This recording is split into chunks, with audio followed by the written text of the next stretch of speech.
Comment scaler, devenir un géant mondial de l'IA depuis l'Europe? Redouane représente donc Deloitte, William pour 22, Grace pour Outmind et Arnaud pour Clérop.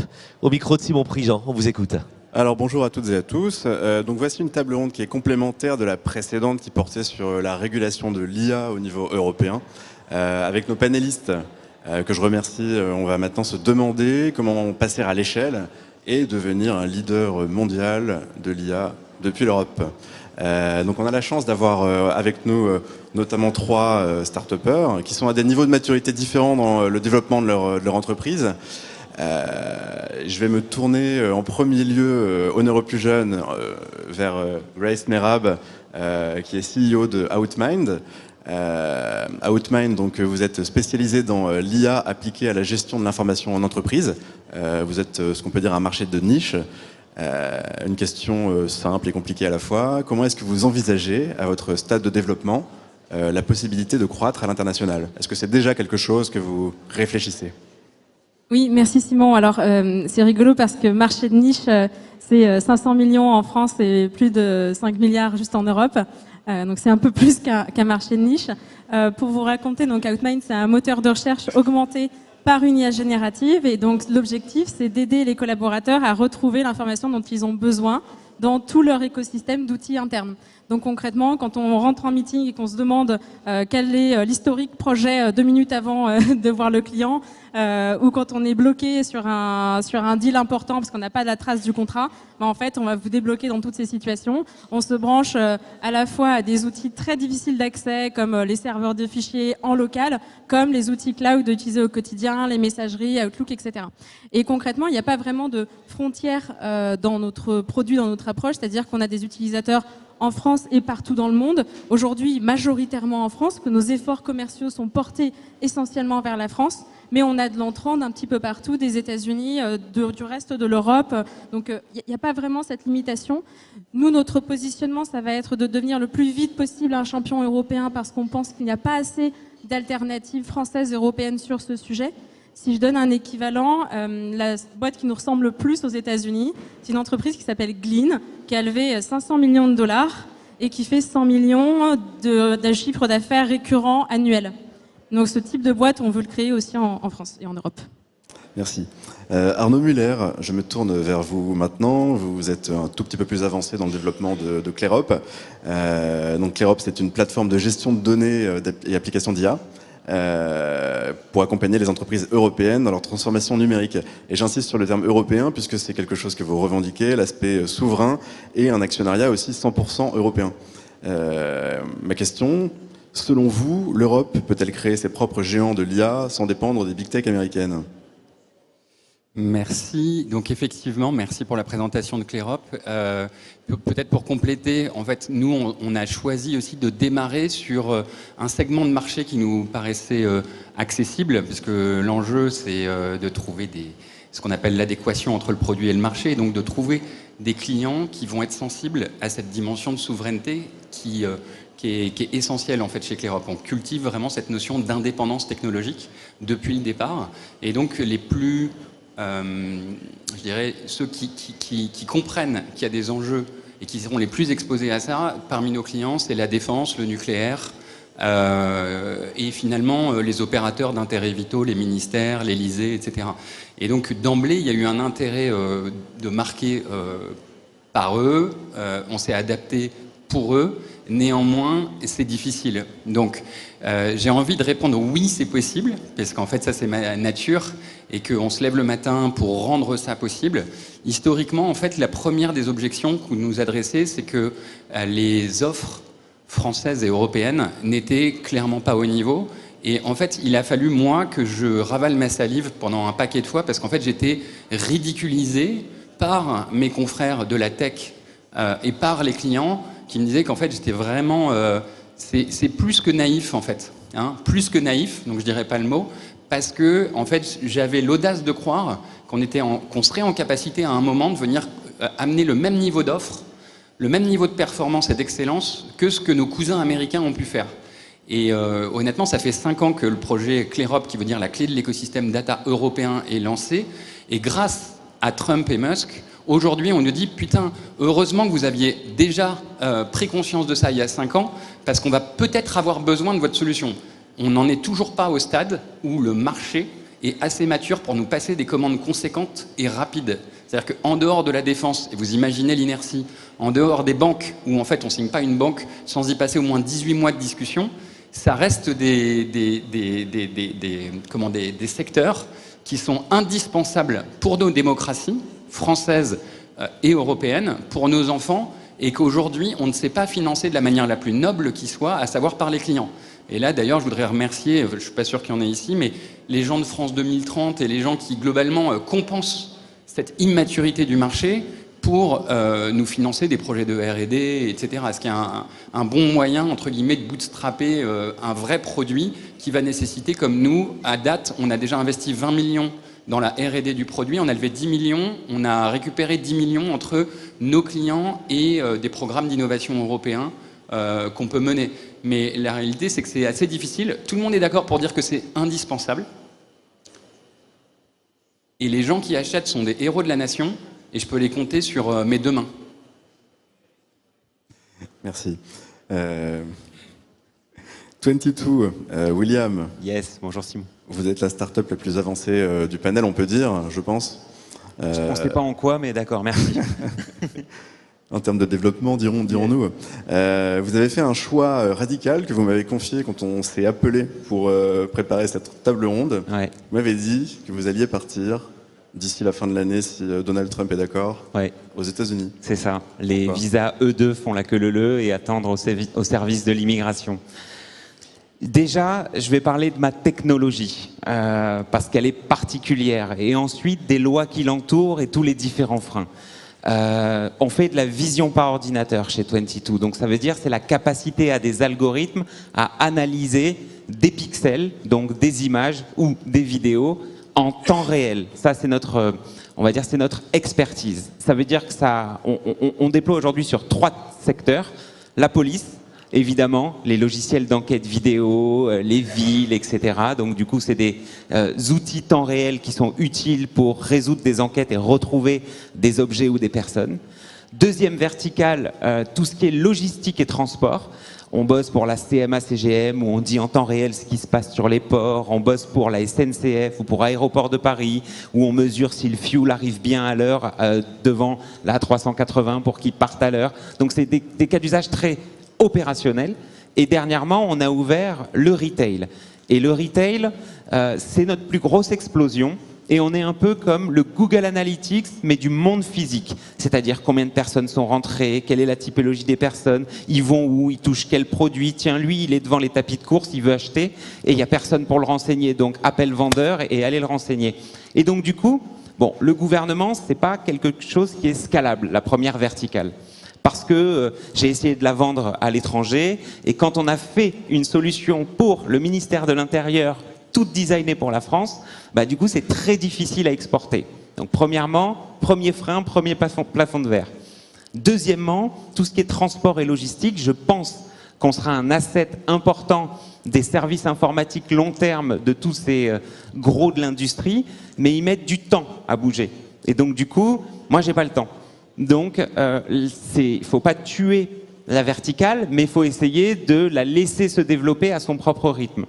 Et ensuite, la verticale retail, où je vois bien que ça boom, hein. Ça boom fort en ce moment. Et en France, on a des superbes leaders mondiaux, comme Decathlon, comme d'autres. Mais il n'y en a pas non plus 36. Et donc tout ça pour arriver à la France, c'est super. Je ne suis pas un plaintif, je suis un entrepreneur. Donc je me dis que j'ai fait mes POC, mes pilotes, que j'ai trouvé mon 10% du CAC 40 et des petites entreprises en dessous. Et que maintenant, en fait, il n'y a plus assez de vélocité, de culture du risque à l'investissement quand on prend une nouvelle solution.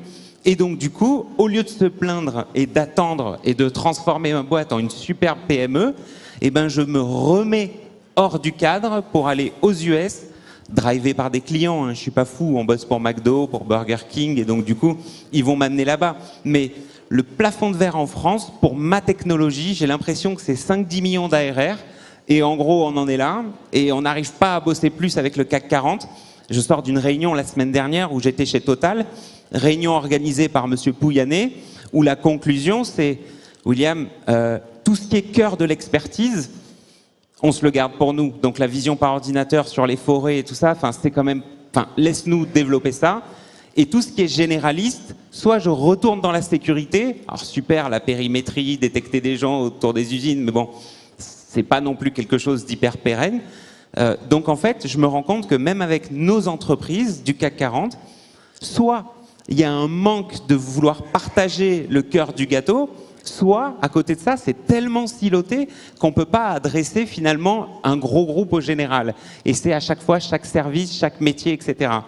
Donc, au lieu de se plaindre sur une technologie qui est en train d'émerger, qui d'ailleurs n'a toujours pas de loi, parce qu'on était assujetti à la loi des JO, là, jusqu'à présent, elle est tombée hier, hier soir, donc hier soir c'est terminé, et elle s'est transformée en loi des transports, où on a le droit de continuer à faire du comptage, de la détection dans les lieux publics, mais c'est fini. Et après, je vois passer à côté de ça des propositions de loi sur des cas d'usage, vision, détection du vol, je ne sais pas si vous connaissez, dans les magasins, mais il y a une loi qui est en train de se poser sur leur cas d'usage. Donc si OpenAI devait déposer une loi par cas d'usage, en fait, ils abandonneraient la France et ils iraient ailleurs. Donc je ne comprends pas pourquoi notre technologie est si sulfureuse et elle est tant freinée. Après, au lieu de se plaindre, je préfère déborder et partir vite là où un marché accélère. Redouane Bellefki, on vient d'entendre William énoncer un certain nombre de freins en fait, au développement de son business.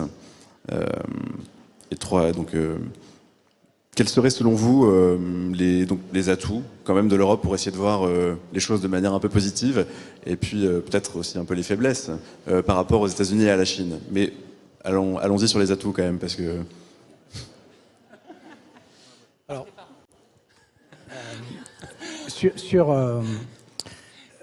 déjà, par définition, il faut être toujours optimiste, parce qu'autrement, ce n'est pas la peine de créer des structures. Et donc, un entrepreneur, par définition, il est optimiste.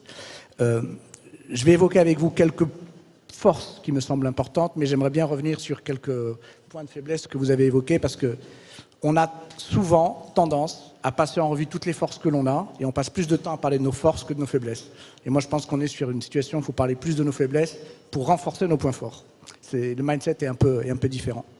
Moi, ce que je trouve intéressant, c'est que déjà, par rapport à tout ce qu'on peut entendre sur l'intelligence artificielle depuis 2-3 ans, il y a une prise de conscience qu'en réalité, on ne parle pas que de technologie et d'innovation et on est quand même en train de passer tranquillement sur une prise de conscience de souveraineté. C'est un sujet de souveraineté technologique, économique, politique et même sociétale. Parce que celui qui ratera ce virage-là, on parle d'IA, mais demain il y aura du quantique. Les pays qui rateront le virage de la technologie, demain seront derrière. Et donc ça peut même menacer un peu le modèle sociétal. Cette prise de conscience, pour moi, c'est un premier point fort. Après, je pense qu'il y a 5 ou 6 fondamentaux qu'on ne valorise pas assez. Je suis tout à fait d'accord sur le fait de dire qu'aux États-Unis, c'est beaucoup plus facile, plus simple, fiscalement, économiquement, etc. Mais malgré tout, en France, on reste quand même un pays, et en Europe, c'est un continent de 500 millions de consommateurs, avec un niveau de maturité, de richesse, des relations B2B qui sont importantes. Une des vraies questions qu'on devra se poser, c'est est-ce que ces sujets d'intelligence artificielle et de quantique demain, est-ce qu'il faut simplement les aborder dans une vision très franco-française ou est-ce qu'il faut avoir une volonté politique de l'aborder dans une dimension européenne? Donc premier point, on a un vrai marché de 500 millions qui va grossir.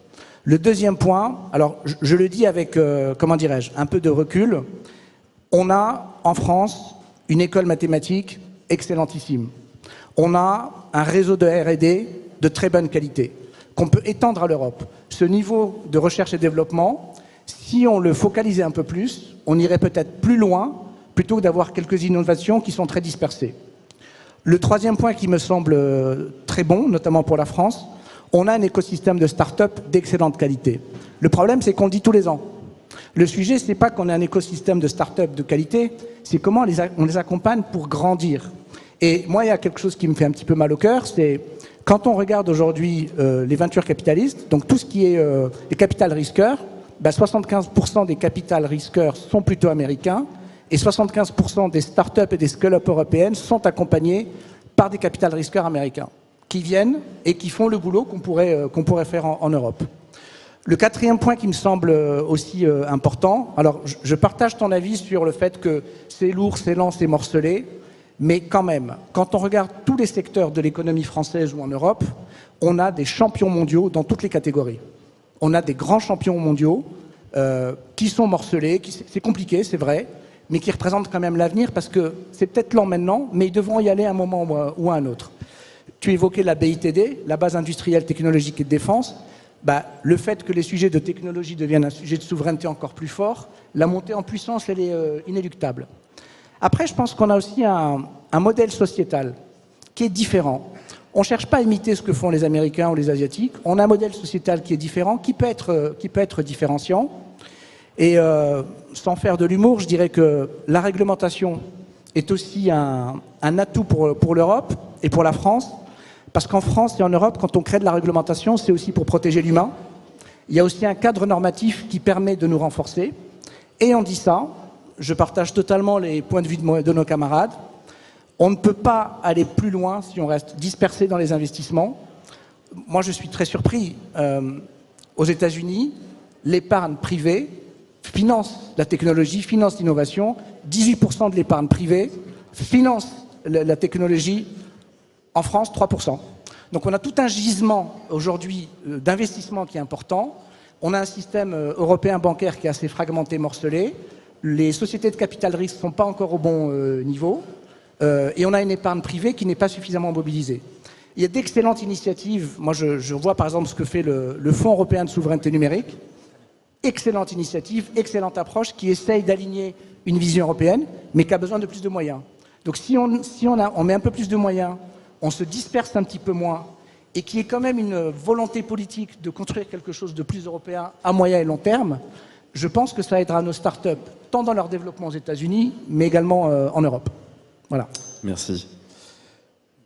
J'entendais dans la table ronde précédente, pour revenir sur la régulation que vous avez évoquée, dont on est en train de se doter, la présidente de Numéum qui disait que l'AI Act, ça représentait 300 000 € de mise en conformité pour une entreprise de 50 personnes. Je crois que c'est un chiffre, alors je ne sais pas exactement d'où il sort, mais je l'entendais, donc je l'ai saisi au vol et je le mets peut-être sur la table. Je ne sais pas si ça vous fait réagir. Est-ce que c'est quelque chose de concret qui...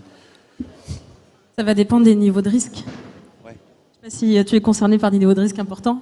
Oui. On va voir si tu mets 300 000. Non, pas 300 000, mais bon, déjà c'est un argument, je pense, un peu politique. C'est pour faire réaliser les effets de grandeur et qu'en fait, cet AI Act, dès qu'on est à haut risque, ça demande beaucoup de choses. Là, si on scale sur 1500 magasins et qu'on fait le parcours client et que c'est considéré comme à haut risque parce qu'on fait de la réidentification caméra sur caméra, non biométrique, c'est-à-dire qu'on se fie à vos couleurs de vêtements, etc. Mais bon, ça rentre dans le haut risque. Faut le documenter, faut l'expliquer, faut que le service juridique se mette en bataille, faut organiser aussi techniquement. Ça veut dire que c'est un calcul à la volée et c'est pas un calcul qui est fait sur un serveur tout en haut. Donc je peux pas remonter toutes les caméras des magasins sur un serveur tout en haut. Donc il faut déployer de la puissance de calcul dans chaque magasin. Donc peut-être même que pour une marque comme Decathlon ou autre, c'est 10 millions d'euros de faire mes cas d'usage tout en gardant les AI Act en conformité. Donc, je pense que c'est vraiment divers et varié. Je pense qu'en effet, en France, aujourd'hui, ça va demander à des gens, pour ma technologie, d'investir, tant hommes, services juridiques et sûrement dans la puissance de calcul. Après, 95% des clients ne sont pas assujettis à ce genre de use case chez moi. En fait, il y a un point aussi, on parle par exemple de Mistral qui travaille sur des modèles de langage à intérêt général, à usage général, pardon. On se retrouve en fait à se battre contre des acteurs mondiaux qui n'ont pas du tout les mêmes régulations. Donc on fait 10 fois plus d'efforts de conformité, de mise en conformité, et on tue des boîtes à le faire. Et donc il y aura probablement 3 fois moins de Mistral à cause de ce type de loi. Peut-être que nous on n'est pas impactés si on est des niveaux à bas risque, mais progressivement cette loi va rentrer en vigueur. Elle va forcer tous les acteurs dans l'IA à au moins mettre le détail de tout leur processus, quels sont les LM appelés, qu'est-ce qu'ils font exactement. Et fondamentalement c'est bien. Mais si on n'est pas tous en train de faire la même chose, on est en train de se tuer alors qu'on laisse les autres avancer. Exactement, exactement. Et en fait, je crois aussi énormément à l'émergence d'un marché européen avec une demande et une offre européenne qui nous ressemblent en fait.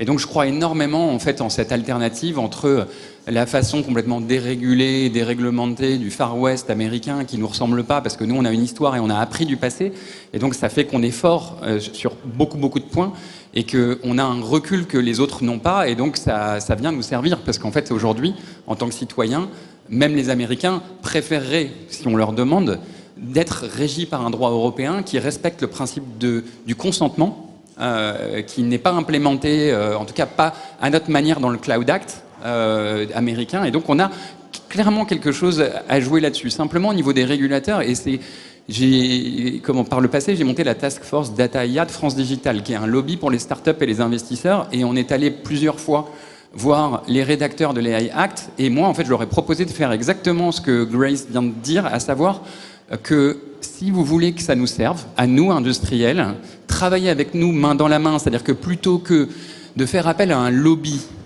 qui sera jamais aussi puissant que le lobby américain qui habite au-dessus et en dessous de chez vous.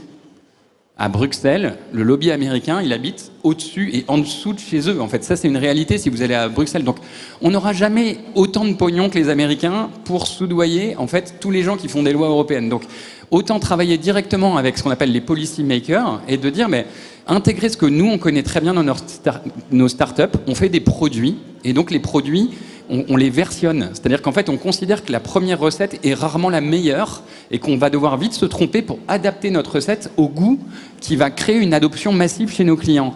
Ben, faisons en sorte, en fait, de travailler main dans la main, que ce soit au niveau français comme européen, avec cette logique en fait, on appelle ça le versionning, considérant, et donc ça je sais que ce serait un changement de mindset, mais je ne vois pas d'autre solution que de travailler un peu plus main dans la main. Et pour reboucler sur ce que disait William tout à l'heure, les géants industriels, et pas que les baby tech, que ce soit Total ou Airbus, ou vous les imaginez, on les identifie, il y en a 80, il y en a une centaine au niveau européen, doivent montrer l'exemple et encourager aussi les régulateurs à travailler avec eux et avec nous. Sachant qu'en termes de vélocité, une start-up, naturellement, de par sa composition et son ADN, sera toujours plus agile pour amener ce duo. Ça, c'est fondamental. Aujourd'hui, en fait, on se tire dans les pattes entre les régulateurs. En fait, on pourrait même dire, c'est les market makers. En fait, c'est vraiment ceux qui créent les marchés et nous, on crée les offres. Et si on ne travaille pas ensemble, bah, naturellement, en fait, on prend du retard. Et aujourd'hui, on a trop pris de retard pour ne pas raisonner au niveau de l'échelle européenne. Là-dessus, tu l'as dit, il y a le FEI, et je pense qu'il y a un énorme enjeu de créer des ponts avec l'Allemagne et avec tous les pays européens, et arrêter de se regarder en chien de faïence avec les Allemands, puisque de toute façon, les Américains achèteront plus leur bagnole. Donc il va falloir qu'ils regardent aussi un peu ce que le marché français demande. Il y a un sujet qu'on a encore assez peu évoqué, c'est la question des infrastructures et la dépendance aux infrastructures cloud américaines. Le président Emmanuel Macron, du coup, a accueilli le sommet de l'IA, enfin Paris a accueilli le sommet de l'IA récemment avec les annonces qu'on sait, les 109 milliards d'euros, dont une très très grosse partie est d'origine hors UE. La question est un peu double et elle se pose un peu à nos trois panélistes start-upers, mais est-ce que c'est une partie de la réponse pour vous en fait? Est-ce que potentiellement ça peut permettre l'émergence de... Je me tourne peut-être vers Arnaud une nouvelle fois. Oui, l'argent n'a pas d'odeur. Non mais clairement en fait, il y a un réalignement des planètes au niveau diplomatique où oui, je pense que l'argent des Émirats va nous être très utile. En fait, pour créer ces filières, il va falloir du pognon, il va falloir le trouver, et soit vous l'avez et c'est cool, soit vous l'avez pas, il faut tendre la main à des gens qui... faut tendre la main, quoi. Hein, je vois pas comment. Donc ouais, c'est génial. Redouane ? Peut-être deux commentaires par rapport à ce que tu indiquais. D'abord, sur ce sujet-là, il faut être extrêmement pragmatique et pas naïf. C'est-à-dire, il faut regarder dans la chaîne de valeur quels sont les domaines sur lesquels on veut avoir le moins de dépendance possible. Et en fait, on raisonne beaucoup trop sur l'aspect cloud quand on parle d'infrastructure, mais il n'y a pas que le cloud. Il y a les data centers, il y a les câbles sous-marins, il y a tout ce qui permet de produire l'énergie verte demain. Il y a tout un écosystème qui est beaucoup plus large que juste des data centers sur lesquels la France et l'Europe demain peut avoir, comment dirais-je, à la fois une capacité de peser, d'être moins dépendant, mais de faire en sorte que d'autres acteurs soient plus dépendants. Parce que, en réalité, un des éléments de marqueur de souveraineté, ça va être aussi de construire des partenariats au-delà de l'Europe. Tu évoquais le Moyen-Orient, il y a le Canada, il y a les pays d'Asie, et donc la souveraineté française européenne, elle dépassera le cadre européen, mais elle ne se focalisera pas que sur la dimension infrastructure, il faut qu'elle soit plus large. Un petit mot sur les infrastructures. Quand on scale, on doit se déployer de manière massive dans le monde entier. Et quand on s'adresse à ces clients qui veulent qu'on scale nos cas d'usage, souvent on a besoin de deux choses.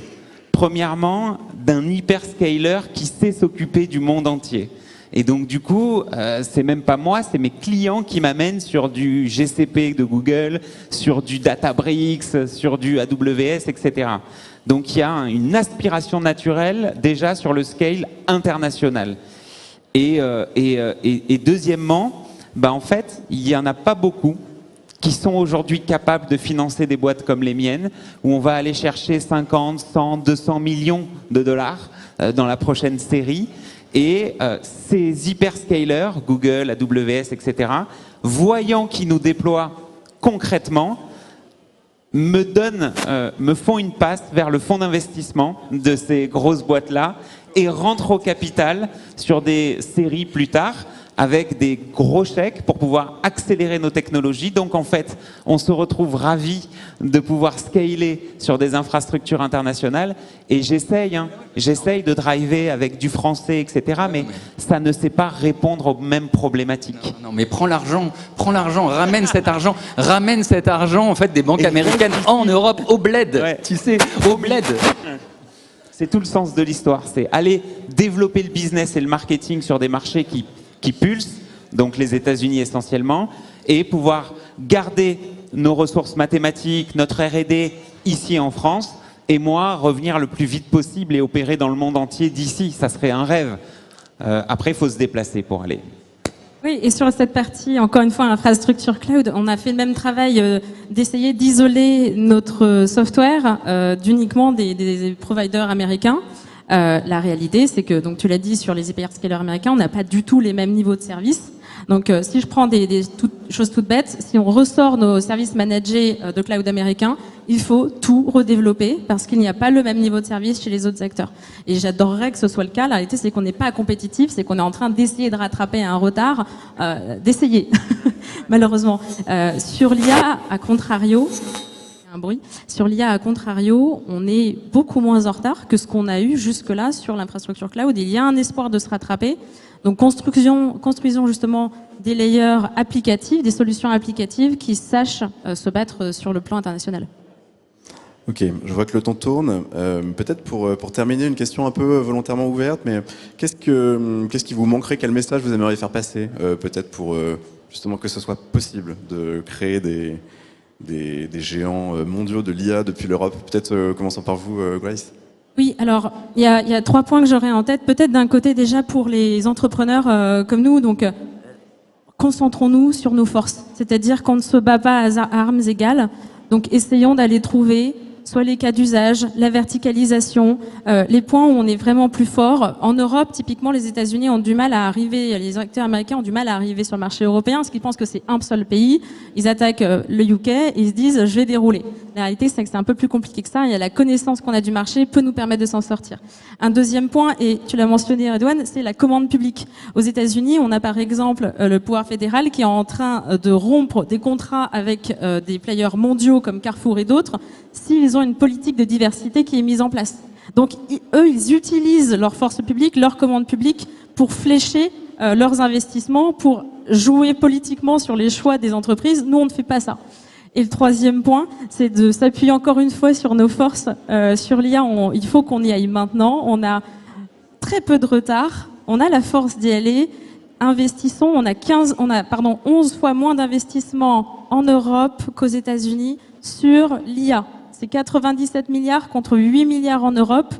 C'est pas 2 à 3 fois, c'est énorme. Merci beaucoup, pardonnez-moi. Le temps nous est compté. Cher Simon, le mot de la fin? Merci à tous. Merci Simon Prigent. Merci madame, merci messieurs.